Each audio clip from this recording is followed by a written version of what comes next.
This is not your typical retelling of the well-worn Napoleon narrative.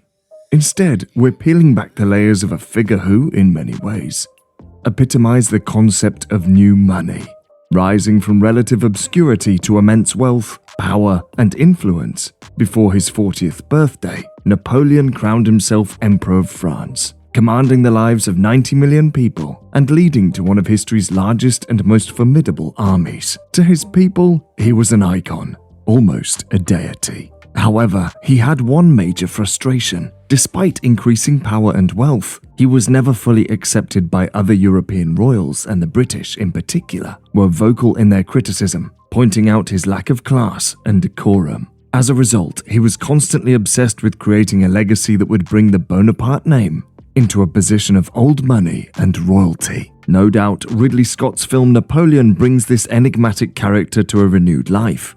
Without providing spoilers, it presents Napoleon as a rude, crude, and power-hungry egomaniac, obsessed with violence but also rather weak. His portrayal is highly criticized by French historians and misses key aspects of Napoleon that would have raised the caliber of the movie.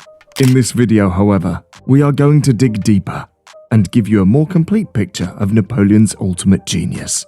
We are going to explore the elements the movie missed. These aspects, arguably among the most influential of his life, are reduced to mere scenes or lines, leaving a gap in his portrayal. So, let's explore together the full legacy of his real Game of Thrones. And also, please don't forget to comment your thoughts on Napoleon and on the movie, because we are really interested to hear what you think. It'd also contribute to the debate that will follow in this video. The Empire. For those less familiar with the intricacies of European history, let's go over some brief context.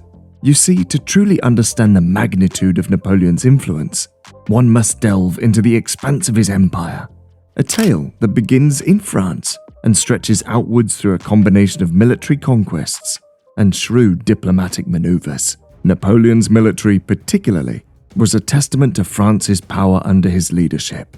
One of the largest in history, it boasted well over 1 million active soldiers. Between 1809 and 1811, the empire reached its zenith. Napoleon, then 40 years old, was at the height of his power, controlling a significant portion of the European continent. However, this expansion was not just a display of military strength, but also a strategic move to control key territories and resources. However, to maintain control over this vast territory and its diverse populations, he did not rely on force. Diplomacy was more powerful and helped him implement a new administrative system of his own invention. This administrative reform was probably his most important and influential personal contribution to Europe, with a legacy completely ignored by Ridley Scott's latest portrayal. Napoleon's political genius. Napoleon's military achievements were also undeniably a cornerstone of his control. His victories not only demonstrated his military genius, but also established the French army's reputation as the best in Europe, imbuing it with an aura of invincibility. Now, although giant battles and love letters probably make easier movies to sell, Napoleon's wars were only a tool in his arsenal. His control extended far beyond sheer military might, and perhaps the latest movie would have been better if it had been structured as a political drama. Napoleon was a master of diplomacy, using it both as a tool for expansion and as a means of maintaining peace. His early reign saw a number of peaceful negotiations, such as the Concordat with the Papal States.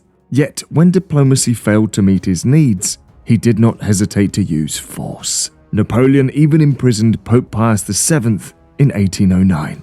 Otherwise, treaties like the Treaty of Tilsit with Russia or the Treaty of Fontainebleau with Spain were strategic moves to reshape the political landscape of Europe. Economically, Napoleon was equally strategic. The continental system, initiated with the Berlin Decree of 1806, was an ambitious attempt to blockade Britain and assert economic control over Europe. While not entirely successful, it demonstrated his ability to influence European economies. He also imposed heavy contributions on conquered or allied states, using these funds to bolster the French economy and maintain his military campaigns.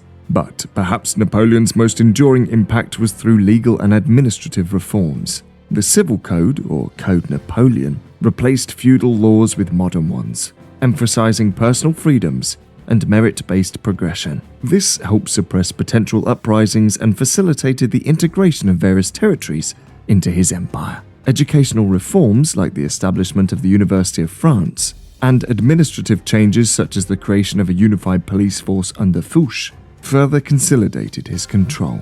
The most intriguing part in all this, however, is that the vast empire Napoleon controlled, the intricate web of political, legal, and economic strategies he employed, and the awe-inspiring military campaigns he led all stemmed from surprisingly humble beginnings, becoming a new money emperor. Now, we are aware that no Napoleon video can be complete without briefly acknowledging his ascension to power. So let's go over that as well. Born on August 15th, 1769, in Ajaccio, Corsica, Napoleon was the second of 8 children in his family. His father, Carlo Bonaparte, was a lawyer, and his mother, Letizia Ramolino, was known for her strong character. The family was of minor Corsican nobility, which played a crucial role in Napoleon's early education.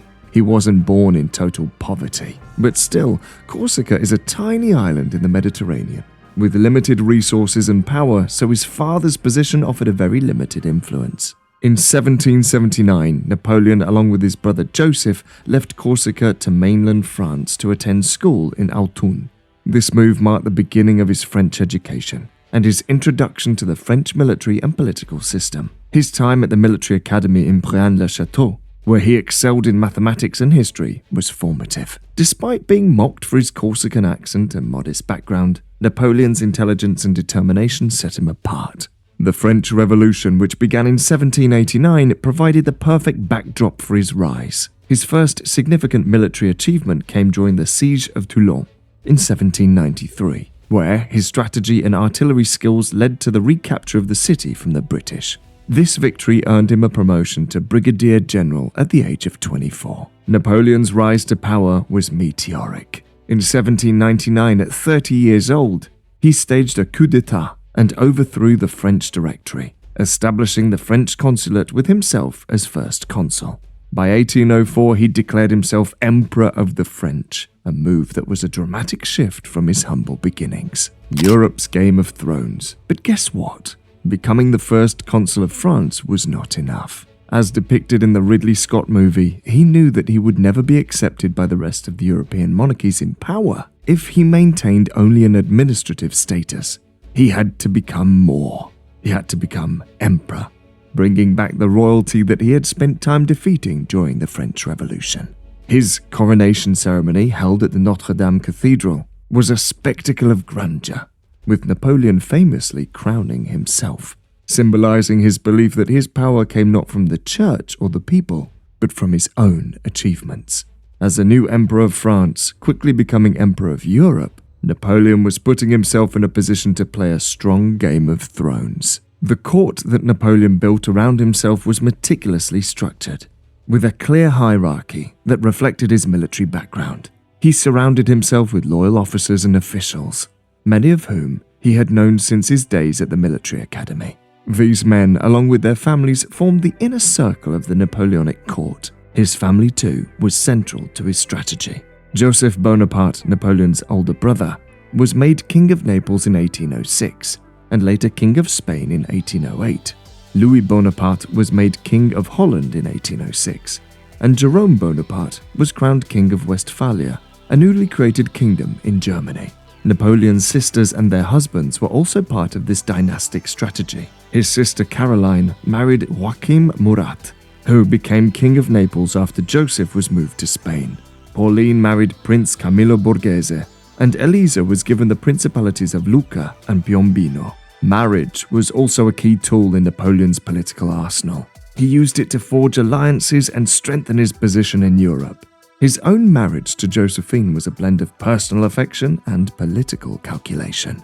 Later, seeking to solidify his dynasty and establish ties with the ancient European aristocracy, he divorced Josephine and married Marie-Louise, a member of the illustrious Habsburg dynasty, which ruled over a vast empire, including Austria, Hungary, and parts of Italy and Germany. You see, Marie, young and relatively inexperienced in the intricacies of political maneuvering, found herself at the center of a grand political chess game. She was a pawn, yes, but a pawn with the power of a queen. She was the daughter of Emperor Francis II, the last Holy Roman Emperor and the first Emperor of Austria. This made her a highly valuable ally in Napoleon's quest for European dominance. Her lineage was one of strength, offering Napoleon a direct link to one of the most powerful and influential families in Europe. The marriage also had a profound impact on the power dynamics within Europe. It was a union that many would have thought impossible, given the long-standing enmity between France and Austria. However, Napoleon's ability to secure this alliance demonstrated his diplomatic skill and his understanding of the complex web of European politics. Furthermore, Marie-Louise's dowry and the financial resources that came with this alliance were crucial in bolstering Napoleon's campaigns. The influx of wealth and resources provided him with the means to fund his military endeavors and strengthen his economic position in Europe. Life at the Napoleonic Court was governed by strict etiquette and elaborate rituals.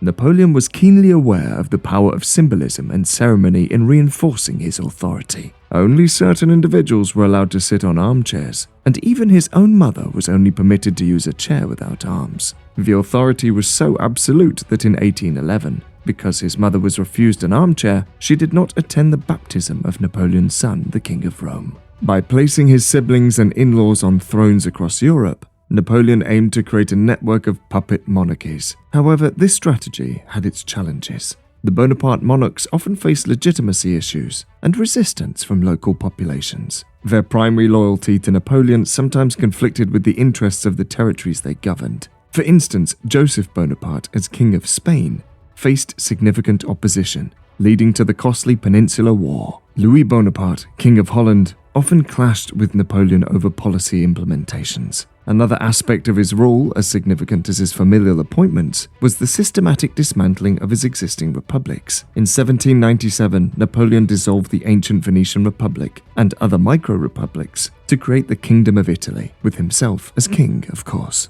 Similarly, the Batavian Republic, established in the Netherlands as a result of the French Revolution, was transformed under Napoleon's influence. In 1806, he converted it into the Kingdom of Holland, placing his brother on the throne. Many of these annexations were non-violent and achieved through diplomacy, fear, and the tactical removal of key individuals. As Napoleon's grand design unfolded across Europe, with republics falling and thrones reshaped in his image, a subtle yet undeniable shift began to emerge. The very fabric of his empire, woven with threads of ambition and control, started to reveal the inherent flaws in its making.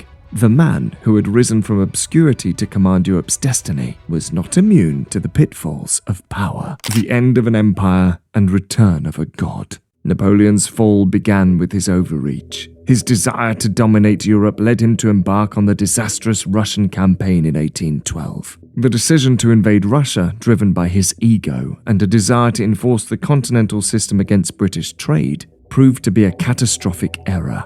The retreat from Moscow was a harrowing ordeal that decimated his grand army, a blow from which Napoleon and his empire never fully recovered. Following the Russian debacle, Napoleon's aura of invincibility was shattered. His enemies, sensing weakness, formed the Sixth Coalition. They launched a series of campaigns against him, with defeats that marked the beginning of the end of his rule. In 1814, as coalition forces advanced towards Paris, Napoleon's support within France began to wane. The French Senate, once compliant, turned against him, and Paris was captured by coalition forces. Napoleon was forced to abdicate and was exiled to the island of Elba, located between Corsica and Italy. While the place was a far cry from the grandeur of Napoleon's former empire, Napoleon did not succumb to despair. Instead, he set about reforming the island's government and military, showcasing his undiminished leadership skills. In February 1815, after less than a year in exile, he escaped from the island. This daring escape was the beginning of a remarkable journey back to power, known as the 100 Days. Napoleon landed in France and began a northward march towards Paris. The reaction he received from the French people and the military was extraordinary. Napoleon was still a god to his people. As he traveled through France, the troops sent to capture him were instead swayed by his presence. Soldiers and commanders alike, who had once fought under his banner, were drawn to him again, all thanks to his strategic genius and charismatic leadership. His ability to inspire loyalty and admiration in his soldiers was unparalleled. Napoleon's journey from Elba to Paris thus was a triumphant march. Towns and villages welcomed him, and his army grew with each passing day. By the time he reached Paris in March 1815, he had amassed a considerable force. Louis XVIII, who had been installed as king after Napoleon's abdication, fled to Belgium in the face of Napoleon's advance. Within days, he was once again at the helm of France, having won over the army and the public, who were disillusioned with the Bourbon monarchy, restored after his initial abdication. Napoleon's return sent shockwaves across Europe. The powers that had united to defeat him once were quick to react. The Congress of Vienna, which was in session at the time, declared him an outlaw. A coalition of armies, including British, Prussian, Austrian, and Russian forces, mobilized against him. Now that the godlike figure had returned, it was time for the final descent. On a side note, if you've enjoyed this video so far, please like and subscribe to the channel. The climax of Napoleon's 100 Days was the Battle of Waterloo, fought on June 18, 1815 in present-day Belgium. It was here that Napoleon's fate was sealed, but also here that Ridley Scott makes rather terrible simplifications and errors. The battle, marked by its intense and brutal combat, saw Napoleon pitted against the Duke of Wellington's army twice the size of his. Despite this, Napoleon was winning. Wellington's army was not used to fighting on land and was quickly retreating, having suffered catastrophic losses. Had it not been for bad weather delaying the start of the battle, Napoleon would most likely have won and ended the coalition due to his family ties in the rest of Europe. However, the delay gave Wellington time for backup to arrive in the form of a huge Prussian army. The French were now exhausted and outmanned and fought to the last man standing. It marked the end of Napoleon's rule and the Napoleonic Wars. Following Waterloo, he abdicated for the second time on June 22, 1815. His hopes of fleeing to the United States were dashed, and he surrendered to the British, expecting more lenient treatment. Instead, he was exiled to St. Helena, a remote rocky island in the South Atlantic Ocean. Here, he spent the last 6 years of his life, until his probable poisoning after sleeping with the governor's wife. The legacy. So how would Europe remember this man who had risen from Corsican obscurity to command an empire? And what of his family, the dynasty he had hoped to establish? In the shadows of Napoleon's fading life, which finally ended on May 5, 1821, under somewhat mysterious circumstances, the Bonaparte family, scattered across Europe's royal families, were watching and waiting. Their fortunes had risen and fallen with Napoleon's, but their story was far from over. Napoleon's most enduring legacy is arguably the Napoleonic Code, or the Civil Code of 1804.